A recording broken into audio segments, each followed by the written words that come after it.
Okay, I'll try to speak and film at the same time. So I didn't have the time to write the chronicle of yesterday, and what I'm doing is asking the guys in the first position, so Roy Fleet, what was their recollections about yesterday. For me? Yeah. Good. It was a good day.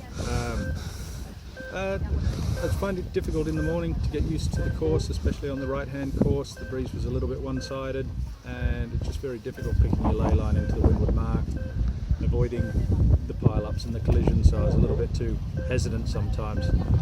But in the afternoon we went to the left-hand course, and finally I started to feel comfortable with the wind, and I think I had a third and then a second and then a win at the end. The breeze just backed off just a fraction in the last race with a few more shifts, and it tended to suit the way I like to sail a bit. So take it while you can get it. All the good skippers here, nobody's looking comfortable, nobody's standing out, just because it's very, very difficult conditions to try and read the breeze. So. Because of the wind, you see, or the wind is really quite difficult to read, and the chop is very short, so you've got to keep your boat moving all the time. So sometimes you think you're going a little high, so you put your bow down and keep fast, and it's just very difficult to stay in the right shift. The bank we're walking around a curved bank as well, so it's very difficult to check. You cross-check against your angle as to whether you're actually lifting or whether you're heading, and you can lose sight of the big picture and find yourself spat out the back pretty quick. That's interesting. You had any problems with weights yesterday?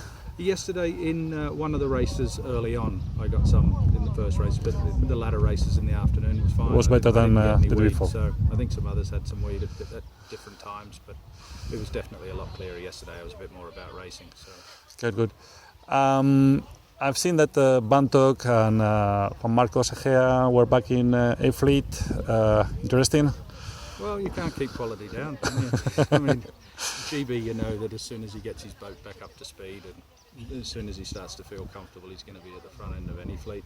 And Juan Marcos, we saw him at the last European Championships. I think I was lucky to hold him out at the last one. So both had new boats, so I guess it takes 2 days to. Of course it does. It takes a little bit of time. Juan he had some bad luck with a little bit of weed early on, and then there were some other races where I think he was just struggling with his boat and with his trim, but he's got it. And the bulb that Graham lost. Sorry. The bulb that. The bulb that Graham lost. Well. Yeah.